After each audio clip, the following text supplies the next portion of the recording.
So, finally ఎప్పటినుండో wait చేస్తున్న 'కల్కి' trailer అయితే రిలీజ్ అయింది. అండ్ ఈ ట్రైలర్ మొత్తం కూడా పీక్స్ అసలు.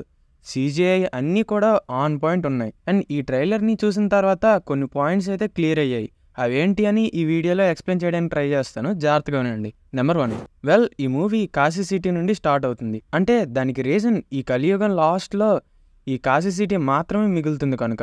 భూమిపై ఉన్న వాటర్ మొత్తం కూడా అయిపోతుంది. దాంతో చాలా ప్రజలు చనిపోతారు.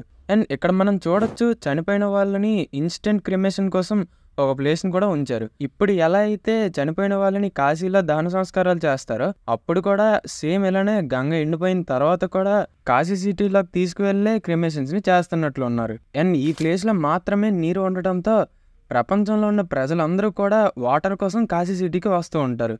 వచ్చే దారిలో చాలా మంది చనిపోతారు కూడా. నాకు తెలిసి విలన్స్ ఈ ప్రపంచాన్ని ఎలా అయినా సరే ఏలాలని చెప్పి మోస్ట్ ఇంపార్టెంట్ రిసోర్స్ అయిన వాటర్ని కంట్రోల్ చేయడం స్టార్ట్ చేస్తుంటారు. అండ్ వాళ్ళని ఓడించి వాటర్ని తిరిగి భూమిపైకి పంపడానికి కల్కి పుడతాడు. అతన్ని తన చిన్నతనం నుండి రక్షిస్తూ ఒక సోల్జర్లా తనకి ట్రైనింగ్ ఇచ్చి ఒక వారియర్లా మార్చడమే అశ్వత్థామ యొక్క మెయిన్ పర్పస్. అండ్ ఇక్కడ కల్కి వాళ్ళ అమ్మ దీపిక పడుకొని. నెంబర్ 2, దీంతో మనకి అర్థమవుతుంది ఏంటి అని అంటే కల్కి ప్రభాస్ వేరు అని. మెయిన్లీ ఇక్కడ ప్రభాస్ ఒక బౌంటీ హంటర్. అంటే డబ్బుల కోసం కొన్నిసార్లు పోలీసులు కూడా పట్టుకోలేని క్రిమినల్స్ని వాంటెడ్ లిస్ట్లో పెట్టి ఇంత అమౌంట్ అని అనౌన్స్ చేస్తారు కదా.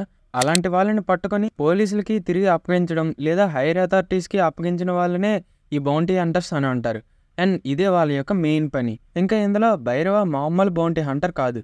తన ట్రాక్ రికార్డ్లో ఇప్పటి వరకు తను ఏ ఫైట్లో కూడా ఓడిపోలేదు. తన ట్రాక్ రికార్డ్ అనేది 100%. ఇక మూవీ ప్లాట్ విషయానికి వస్తే, విలనైన కమల్ హాసన్ ఈ ప్రపంచాన్ని రూల్ చేయడం కోసం భూమిపై ఉన్న వాటర్ అంతటినీ కూడా క్యాప్చర్ చేసి కంట్రోల్ చేసి పైకి తీసుకెళ్ళిపోతాడు.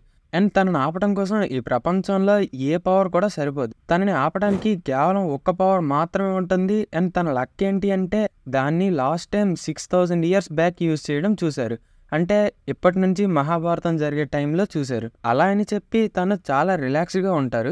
అండ్ తను రూలింగ్ అనేది అలానే చేసుకుంటూ ఉంటాడు. అప్పుడే మళ్ళీ ఆ పవర్ ఎక్కడో దూరంగా ఉన్న ల్యాబొరేటరీస్లో యాక్టివేట్ అయినట్లు చిన్న సిగ్నల్ అనేది వస్తుంది. అది ఎవరైనా చూస్తే తన పేరే సుమ్ 80, అదే దీపిక పడుకొని. తను ప్రీవియస్గా చాలా క్లాసిఫైడ్ మిషన్స్లో ఒక ఏజెంట్గా వర్క్ చేసింది. ఆమె మిషన్స్లో చాలా వరకు తను సక్సెస్ఫుల్ అయింది కూడా. అయితే తను ఇప్పుడు 150 days ప్రెగ్నెంట్ అని తెలుస్తుంది. అంటే 5 months ప్రెగ్నెంట్. మేబీ ఈ పవర్ యొక్క సిగ్నల్ అనేది తన కడుపులో ఉన్న బిడ్డ తనటం వల్ల ఒక వీక్ సిగ్నల్లా వచ్చింది ఉండొచ్చు. అయితే ఆ బిడ్డని ఎలా అయినా సరే అడ్డుకోవాలి అని చెప్పి కమల్ హాసన్ వాళ్ళ టీం మాత్రమే కాకుండా సుమ్ 80ని పట్టుకొని తెచ్చిన వాళ్ళకి 1 million units ప్రైజ్ మనీని అనౌన్స్ చేస్తారు. ఇక్కడ యూనిట్స్ అంటే డబ్బులు అని అర్థం, లైక్ రూపీస్ లాగా. సో తనని పట్టుకోవడానికి చాలా ఆర్మీతో పాటు బౌంటీ హంటర్స్ కూడా వెళ్తారు. కానీ అక్కడ ఉన్న బిడ్డని రక్షిస్తున్నది అశ్వత్థామ అని ఎవరికీ తెలియదు. సో తనని దాటుకొని వెళ్ళటం ఎవరి వల్ల కూడా కాదు. అదే టైంలో మన ప్రభాస్ అన్న భైరవాకి కూడా బౌంటీ సిగ్నల్ అనేది వస్తుంది. అదే బుజ్జి చూపిస్తారు కదా, ఇక్కడ ఈ స్క్రీన్ షాట్లో మనం చూడొచ్చు. ఇప్పుడు భైరవ వెళ్ళి తనని పట్టుకోవడానికి ట్రై చేస్తాడు. కానీ చివరికి వాళ్ళ టీంతో కలిసిపోయి కల్కికి బుజ్జిని ఇచ్చేస్తాడు. దాని తర్వాత కమల్ హాసన్ గ్రూప్ని ఓడించడానికి హెల్ప్ చేస్తాడు. అసలు బుజ్జిని భైరవ కల్కికి ఎందుకు ఇచ్చాడు అని తెలుసుకోవడానికి ఎక్కడున్న ఈ వీడియోని క్లిక్ చేయండి. And that's it. రేపటికి ఈ ట్రైలర్ యొక్క ఫుల్ బ్రేక్ డౌన్తో మళ్ళీ కలుద్దాం. అంతవరకు థ్యాంక్స్ ఫర్ వాచింగ్.